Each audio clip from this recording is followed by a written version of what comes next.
What's up, my Nimbugs? It's your boy Coder with the Elestrals back. As promised, we just released our tier list not too long ago.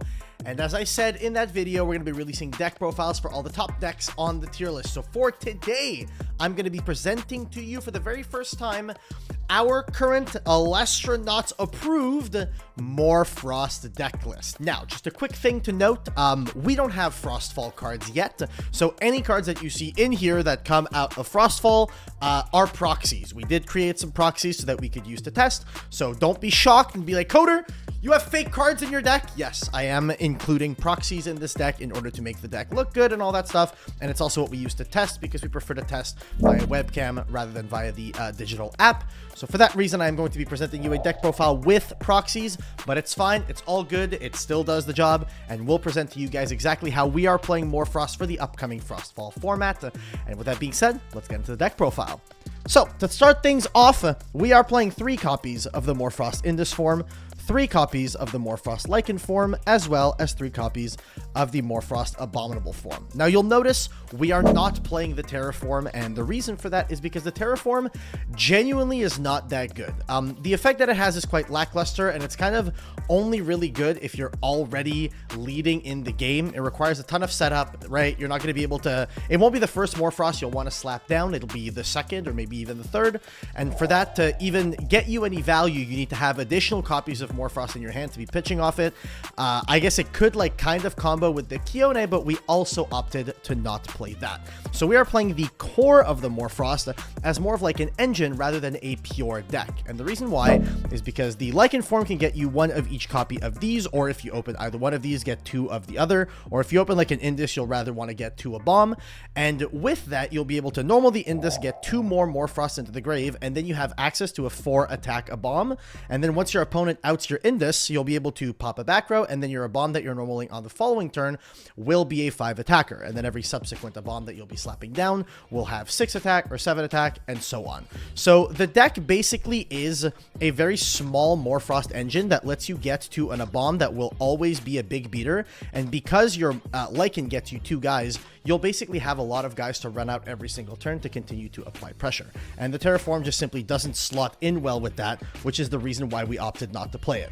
However, the really cool thing about this Mor Frost engine is that it does load your underworld with a good amount of Frost spirits. And because of that, we get to take full advantage of the Kryoling and Cryovern package. Now, I am currently not playing the Cryoscorch. You can choose to play the Cryoscorch if you want. It is a card that I don't think is necessarily bad. It is able to close out games should you need it. There are some times where, you know, you'll be in a situation where if you had the Cryoscorch, you would win, but the rare times that that comes up are very few and far between. So for that reason, we're choosing not to play it, and we're instead just playing 3 Kryoling, 2 Cryovern as an engine to get a big 7 attack beater onto the board. So realistically, the way we're going to be doing this more often than not is mid to late game, 1 Kryoling just gets you the Cryovern, and you're going to want to misenchant this with water typically, just so that your Cryovern can get attacks in through a potential tsunami. So for that reason, this engine is very powerful in combination with the Mor Frost engine, because Mor Frost feeds the underworld with Frost Spirits so that these cards are live, and then once these cards are live, they just apply a ton of pressure. Going out with a Kryoling every turn, very, very strong, and the Kryoling also combos fairly well with another card that we are playing, which is the 1 copy of Emphrostix. Now, we've tested with 2, even 3 of this. Personally, I feel like the 1 is the correct ratio, and the reason why is simply because it is searchable off of the Narpoon, which we choose to play 3 of. Now, the logic behind the Narpoon is that your turn 1, you want to see your Lichen form. So you play 3 Lichen, and you play 3 Narpoon to get you to your Lichen. It doesn't matter if you go turn 1 Narpoon into Lichen, Lichen into Indus a bomb, and you're still completely fine. Like, you basically have your engine, you're just slowed back a turn, which is still completely okay. Otherwise, if you open your Narpoon with a Lichen, you can use your Lichen, go for the Indus, and on the following turn, run out your Narpoon and get you a Kryoling. We are playing the 1 Emphrostix specifically if we already open the Lichen and the Kryoling and see a Narpoon mid to late game. Sometimes that Narpoon can be enough, even especially if you have a Kryoling in your underworld already. You just run out a Narpoon, which is a 4 attacker, pretty good, and doesn't lose to Tsunami because it's a water Elestral, and then you grab your Emphrostix, pitch your Emphrostix, get your Kryoling back, and then go into the Cryovern to apply a ton of pressure, completely out of nowhere. So this card being a really good search for your Narpoon in a late game situation is very powerful, which is the reason why we're opting to play 1. You can mess around with 2 or 3. We found that 2 is sometimes good because drawing into it sometimes feels really good, but there's times where you really don't want to see it, which is why I'm opting to play 1 and search it off of the Narpoon in situations where I do need it. And then last but not least, this next card is a little bit of like a tech choice. You can basically choose to play whichever card you want in this next slot. I've chosen, however, to play the Astrabbit in this next slot. So Astrabbit, genuinely really cool card. We know that this card is really strong from base set, you know what I mean? It was one of the best cards in the base set. However, the thing with Astrabbit in this deck is that the deck is fairly consistent, but I found that there were some situations where I was seeing all Elestrals or all counter runes, and Astrabbit is just one of those cards that lets you dig for whatever you need. So when you see Astrabbit, being able to run out an Astrabbit in defense, a 5 defense is a pretty large wall to get over, so your opponent is going to have a difficult time, and it will slow the pace of the game down once you run out an Astrabbit. On top of that, it will get you into advantage, and this, in times, can just be your 7th, 8th, and 9th copy of your Narpoon, because this can get you into your Lycan, this can get you into your Kryoling. So yeah, Astrabbit's ability to just get you into the cards that you need, on top of providing a 5 defense wall that slows the game down, is very, very strong. You could swap this out for Lavalith. Lavalith is a card that I am not currently playing in my deck. I'm playing no Fire Spirits.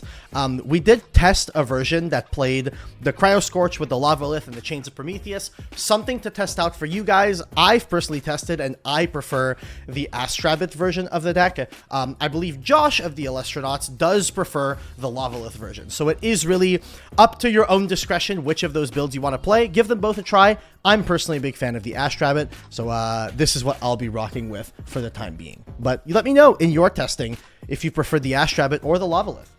Next up, we got the Invoke runes. We are playing 3 copies of Ambrosia, 2 copies of Resting on Your Laurels, as well as 3 copies of the Earthquake. Now, the logic behind these. Ambrosia is kind of self-explanatory. The card is really good, and your Mor Frost engine from time to time will cost a lot of spirits, so late game you want to be able to get those spirits back. So early game you want to like expend them like crazy to make your Kryoling live, but then late game, if you see an Ambrosia, you're feeling really good because you get to get back some of that juice that you expended early on in order to fuel your Kryoling.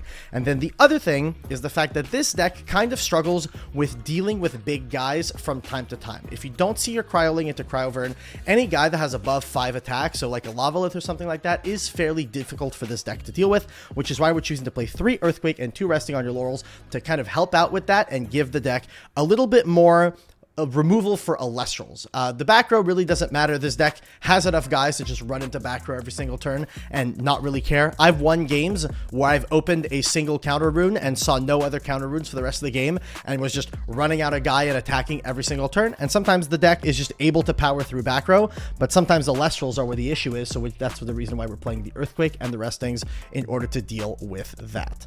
On top of that, we are playing a pretty stacked counter rune lineup, as is standard in the game right now. We're playing 3 copies of the Tsunami. We're playing 3 copies of the Gaze. We are playing 3 copies of the Poison Tipped Arrow and 2 copies of the Shield of Achilles. Now, the reason why I'm on 2 Shield of Achilles as opposed to 3 of these others is all because of one card. The bane of this deck's existence is Lavalith, and the only of these counter runes that doesn't really deal with Lavalith well is the Shield of Achilles. So for that reason, I've opted to play 3 of the Poison Tipped Arrow because this removes the Lavalith from the field, 3 Tsunami because putting the Lavalith in defense means you're able to deal with it, Gorgon's Gaze to stop the Lavalith. The Shield of Achilles is the least good one. Yes, it would remove the Lavalith from the field, but it puts it back in their hand for them to slap it down on the following turn anyway, and this is the only card that they can hit with the Lavalith that isn't chainable to it. I would prefer to be playing these cards because if they hit it with the Lavalith, I can just chain those 3 cards in order to deal with the Lavalith in response to the Lavalith's effect, rather than just cry because I lose my Shield of Achilles. So for that reason, that's why we're playing 2 Shield of Achilles and 3 of all the other counter runes for a total of a 40 card deck. And then off to the spirits. The spirit count is pretty good on this deck. Honestly, I don't think it needs very many changes. We got 3, 6, 9, 10, 11 of the Frost spirits. We're playing 4 Earth spirits. I feel like 4 Earth spirits with 3 Earthquake is fairly standard, so I like that quite a bit. We're playing 3 of the Water Spirits and 2 of the Thunder Spirits, 3 of the Water because you want to be able to Water Enchant your Cryovern, you want to be able to cast your Tsunamis, cast your Narpoons, as well as the 2 Zaptor for the Astrabbits. If you choose to be on Lavalith instead of being on the Astrabbit, you'll just swap these for fires, maybe cut some Earth for some fires, depending on how you like to play your decks. If you want to be playing more Restings, less Earthquakes, completely up to you. But with that being said, ladies and gentlemen, that is the Mor Frost deck profile. That is everything that we have to say about Mor Frost. I think this deck is very, very strong. It's definitely a top tier contender. Deck's very, very good. And in all honesty, it's the deck that I'm going to be playing this format just because I feel like it suits the Yu-Gi-Oh! Gameplay brain a lot better. I found that in set 1, there's a lot of decks that are just, you know, normal guy beat down, normal guy beat down. Mor Frost does give you a little bit more of that, aggro control combo-y elements to it. So for Yu-Gi-Oh players, if you're watching, this is probably the deck that I would recommend to you, on top of the fact that the deck is fairly low rarity. If you get a single Cryo Scorch starter deck, you'll have the entire Kryoling line and stuff like that, and then the Morphrosts in Frostfall are actually fairly low rarity. The only one that's like high rarity difficult to pull is the Terraform because it's a foil, but we don't even play Terraform, so that's a good thing. As opposed to, you know, the Abom, which is a rare, kind of harder to pull, but it's not a foil, so it's significantly easier to pull. So realistically speaking, this deck is a budget-friendly deck. If you bought 1 or maybe even 2 Frostfall booster boxes, you'll likely pull the full core or like close to it, and then you should get a couple of singles and you're good to go. So with that being said, guys, thank you so much for watching. I hope you guys appreciate this deck profile. Let me know what next deck you would like us to showcase on this channel. And with that being said, I'll see you in the next video. Peace!